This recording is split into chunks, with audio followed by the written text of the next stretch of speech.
ஏன்னா விஜய்க்கு நல்லா தெரியும், நம்ம ஒரு கட்சி ஆரம்பிச்சாதான் இவங்களை எதிர்க்க முடியும். திமுகவுடைய கொள்கை என்ன? பெரியாரை காமிச்சு தான் திமுக கொள்கையே நடக்குது. தம்பி நடிகர்ல விஜய், அப்போ மக்களுக்கு நாம இதில் நடிச்சு காட்டினா சரியா இருக்குன்னு சொல்லி தான் பெரியார் கொள்கை அப்படின்ட்டு போறார். திமுக தலை பெரியார் தான்.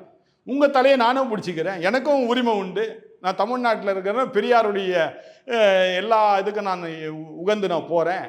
அப்போ என் கட்சியும் பெரியார நடக்கக்கூடிய கட்சியாக அது இருக்கும். தம்பி விஜய் தலை சிறந்த நடிகர். இன்னைக்கு கமல் தோத்துருவாரு, ரஜினிகாந்தும் தோத்துருவார் தம்பி விஜய் கிட்ட. கமல் கட்சி ஆரம்பிச்சு காணாம போயிட்டார். ரஜினிகாந்த் தோவரன் இப்போ வந்துகிட்டே இருக்கிறார். அப்போ இவங்க 2 பேர்ல சிறந்தவர் யாரு? விஜய். என்ன கட்சி ஆரம்பிச்சிட்டார். ஆனா ஏன் ஆரம்பிச்சாரு கட்சி அப்படின்னு சொல்லி கொஞ்சம் சிந்திச்சு பார்க்கணும். இவருடைய படங்களுக்கு வெளியே வரணும், அது எங்க போயிட்டு வரணும்னா ரெட் ஜாயிண்ட்னு ஒண்ணு இருக்கு. தலைவர் யாருன்னா உதயநிதி. மறுபடியும் இந்த ரெட் ஜாயிண்ட் எங்க இருக்குன்னா திமுக கையில இருக்குது. எதிர்ப்பதற்காக தான் இந்த கட்சியை விஜய் ஆரம்பிச்சிருக்கிறார்.